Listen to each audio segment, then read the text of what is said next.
Hello there, pet lovers. It's Colleen from Pet Nanny Coach. And today our topic is how to stay organized and motivated when working from home.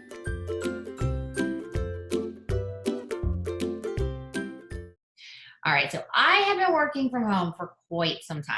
I haven't done a pet sitting visit in about 13 years. So I know a lot about what it's like to be in your house and trying to stay productive and trying to stay motivated. So I put together 9 tips for you today on how you guys can do this. I know a lot of us are stuck at home right now due to the coronavirus pandemic. So hopefully you'll find these tips helpful. All right, the first tip I have for you is create a miraculous morning routine. How you start your day is absolutely everything. If you open your eyes and you turn on your phone and you check your email and you're reading the news and you're reading Twitter and you're taking in all this negative information, you're not going to start your day off on the right foot. But if you get up, you have your coffee, and you fill your mind with motivational, inspirational things, that is what I suggest. So, me personally, I get up, I have my breakfast, then I do my workout. I have a Peloton, so I'll do a Peloton workout either on the bike or I do some lifting stuff off the bike. Then I get my shower, and then I do my meditation and prayer practice.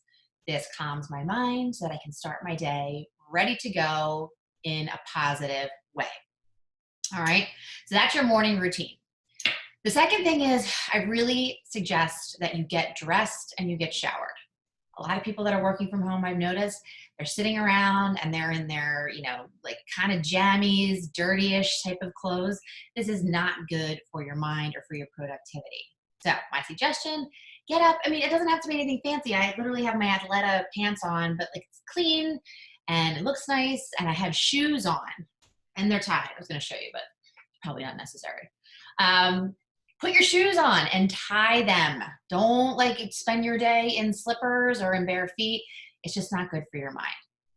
All right, my third tip is to have a designated workspace. So I have my own home office, as you can see. I know not everybody has that, but it does something for your mind for you to be able to go to a specific space in your home where you can work, whether it's at a dining room table, whether it's at a kitchen table, but sitting at a table with a chair in the same spot every day is going to help with your productivity. All right, now, this is really going to help your productivity. This is what I call the see it through strategy and what I teach my private clients. So on Sunday or Monday morning, you're going to sit down and you're going to have a power planning hour. All right, and this is where you're sitting down and you are doing a thought download and you are dumping every single thought and task that you have down on paper. You're getting rid of everything. It's using up a lot of powerful brain space that you could be using towards your business. So get it out of your head and you write it all down. This should take like about an hour. All right. Then you are going to, the thought download won't take an hour, but the whole process will take about an hour. All right. So get everything out of your head and then you are going to schedule it on your calendar. So whether you use a Google Calendar, here's a paper calendar I like to use sometimes. I got this on Amazon for like $8 or something. It's just my weekly to-dos of what I have to take care of during the week. I also use my Google Calendar, which I absolutely love as well. But you're taking everything on that list and you're going to organize it on what day you're going to complete it. All right, and then you're going to throw away that list of all of your tasks and to-dos because you already have it written down and you know that your future self is going to show up and it's going to do it. All right, you're going to do it. And then you're going to have your finish Friday hour. So at the end of the week, you're going to have time to go through all your to-dos to see what you have completed and what you haven't completed. And for the things that you didn't complete that you were supposed to complete, you're going to write them down and that's going to go into your next planning power hour. All right. That's how you're going to see it through, guys. This is organizing. This is time management. When we have all this stuff going on in our brain and it's just kind of like, yeah, maybe I'll do that tomorrow. Maybe I'll do that tomorrow. It doesn't get done. And the longer that you wait to complete something, the less likely you are to do it. This strategy is amazing. Okay, tip number 5 is don't mix your home chores and your workday tasks. So most people are like, oh, I'm going to be so productive because I'll be home working, which means I can do the laundry and I can make dinner and I can, anything that you have to do around the house. All right. Work hours are for work hours. And you need to be really, really strict with yourself, because if you are stopping what you're doing, if you're focused on a task, you stop what you're doing to put in a load of laundry or to fold a load that's in the dryer, everything is going to take you so much longer to get it done. So stay focused on what you're working on during your work hours and keep your home chores for outside of work hours. Huge, huge tip. I was like such a guilty party of doing this. The dishwasher, whatever the kids needed, and the laundry, everything else. And I would stop what I was doing, and it seriously impacted the amount that I was producing in my business. So don't do that. All right. Tip number 6, you need to define boundaries with your family and friends. I don't know why this is. Everyone knows that I work from home. I have a large business, and yet everyone thinks that I'm available to them at every moment, or at least they used to think that. Text messages, calls. Do you want to go to lunch? Do you want to go shopping? Do you want to take a road trip? Do you want to take the kids away? Do you want to go skiing? And I'm like, I'm working. I don't understand why people don't get it. So guess what? The phone is now on Do Not Disturb during office hours. I'll have to check it just to when my kids are at school to make sure everything's fine there. But I'm not responding to my friends during the day. 95% of the time, I am focused on what I'm doing. You need to, and the best thing I ever did was do the Do Not Disturb. Every time you hear that ding, it's like ding, ding, and you're stopping, you're taking your focus on what you're working on, you're putting it on your phone. And this is not urgent, and it's not going to help with you getting to where you want to get in your business. So be strict with yourself and put on the Do Not Disturb.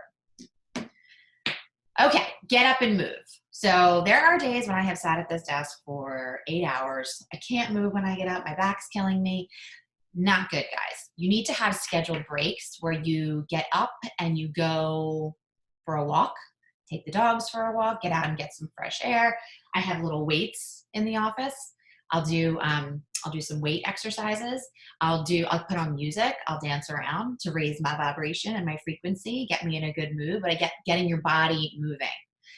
I have 10-minute breaks scheduled, so you're having time to breathe. This is really going to help with your productivity.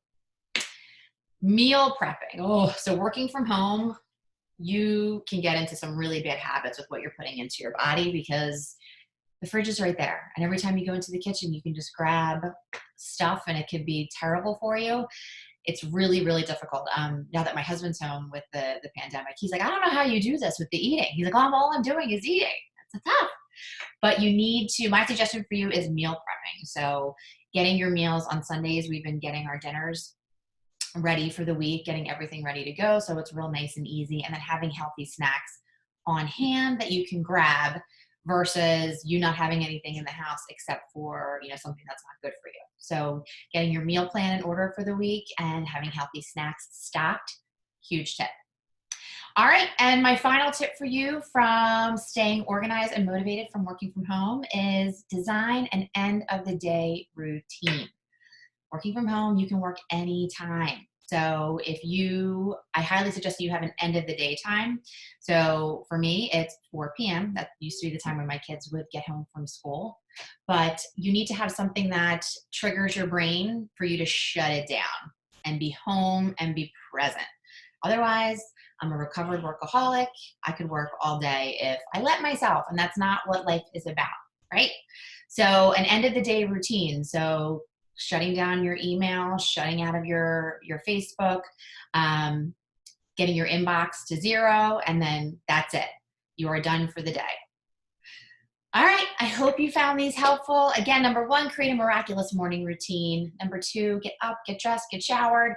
3, have a designated workspace. 4, have a planning power hour that you schedule on your calendar each and every week so you know exactly what you need to be working on each and every day. 5, don't mix your home chores and your workday tasks. 6, define boundaries with your family and friends. Big one. 7, get up and move. Don't sit for too long. 8, meal prepping. And 9, design an end of the day routine. We want to make the most out of this time where we are stuck in our houses. And my friends, this is how you're going to do it. All right. Thank you so much for being here. I really appreciate it. I'm here for you guys for whatever you need. Never hesitate to reach out.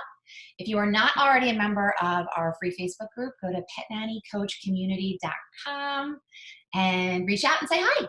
All right. I'll see you soon. Take care. Bye.